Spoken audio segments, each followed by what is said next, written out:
जरी उन्हाळा संपत आला असला तरी उन्हाचा दाह अजून कमी झालेला नाही आणि उन्हाळ्यामध्ये नाचणी शीतल मानली जाते.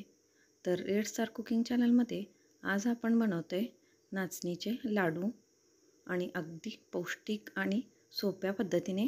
चला तर मग आपल्या रेसिपीला आपण सुरुवात करूया.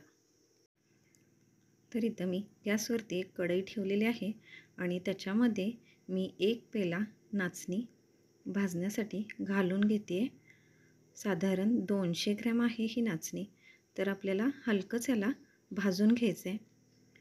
तर इथं आपली नाचणी भाजून तयार झालेली आहे आणि आता याला थोडंसं थंड करून घेऊया.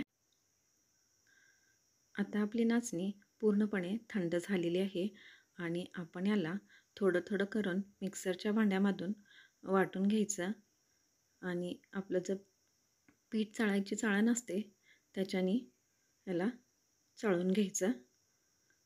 तर इथं परत गॅसवरती मी कढई ठेवलेली आहे आणि त्याच्यामध्ये 1-2 चमचे तूप घालून घेतलेलं आहे आणि तूप वितळलं की त्याच्यामध्ये आपल्याला इथं मी काजू आणि मगज बी घेतलेले आहेत आणि ते आता तुपामध्ये हलकेच आपल्याला फ्राय करून घ्यायचे आहेत.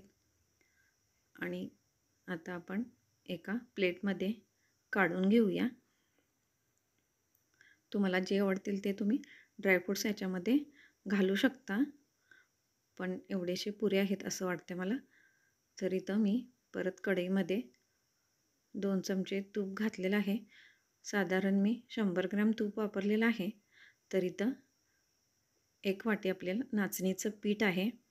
तर याच्यामध्ये आता घालून घेऊया आणि अगदी याला छान असं मंद आचेवर फ्राय करून घेऊया. तर इथं छान असं पीठ आपलं फ्राय झालेलं आहे आणि याला थंड होण्यासाठी बाजूला ठेवून देऊया. तर परत मी गॅसवरती कढई ठेवलेली आहे आणि 1 चमचावर तूप घालून घेते त्याच्यामध्ये आणि आपण जेवढं पीठ घेतलं होतं तेवढंच मी इथं गूळ थोडासा चिरून घेतलेला आहे आणि त्याच्यामध्ये तेवढंच पाणी पण घालून घ्यायचं आपल्याला. आणि पाणी घातल्यानंतर सतत आपल्याला ढवळत राहायचं आहे आणि अगदी छान अशी उकळी सुटलेली आहे आता आणि अजून याचा पाक बनलेला नाही. तर आपल्याला सतत हलवत एकतारी पाक बनवून घ्यायचा आहे आणि ते साधारण 5 मिनटानंतर आपला एकतारी पाक बनलेला आहे. तुम्ही बघू शकताय. आता हा पाक आपण जे पीठ थंड करायला ठेवलेलं आहे त्याच्यामध्ये घालून घेऊया.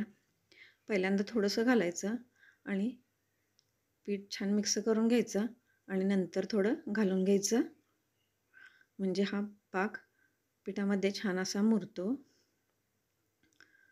तर इथं मी सर्वच पाक घालून घेतल्यानंतर छान असं पीठ मुरलेलं आहे, तुम्ही बघू शकताय. आणि आता याच्यामध्ये आपल्याला आपण जे फ्राय करून ड्रायफ्रूट्स ठेवले होते ते घालून घ्यायचे. त्याच्यानंतर याच्यामध्ये आपल्याला 1 चमचा वेलची पूड घालून घ्यायची आहे आणि परत छान असं मिक्स करून घ्यायचं आहे. अगदी चविष्ट होतात हे लाडू. तर आता छान असं मिक्स झालेलं आहे आणि आपण छोटे छोटे लाडू वळून घेऊयात. तर तुम्ही बघू शकताय एकदम मऊसूत असा कसा पटकन बनतोय हा लाडू. तर याला थोडंसं वळून घेऊया आपण. तर मी तर दोन्ही हाताने वळून घेतलेलं आहे. त्याच्यानंतर हलकंसं गोल करायचं आणि तुम्ही बघू शकताय एकदम जबरदस्त असा आपला लाडू तयार आहे. तर बाकीचे पण लाडू आपल्याला असेच बनवून घ्यायचे आणि तर तुम्ही बघू शकताय माझा हा शेवटचा सुद्धा लाडू बनवून तयार आहे. तर या उन्हाळ्यात नक्की बनवून खा आणि तुम्हाला रेसिपी आवडल्यास लाईक, शेअर आणि चॅनलला सबस्क्राईब करायला विसरू नका.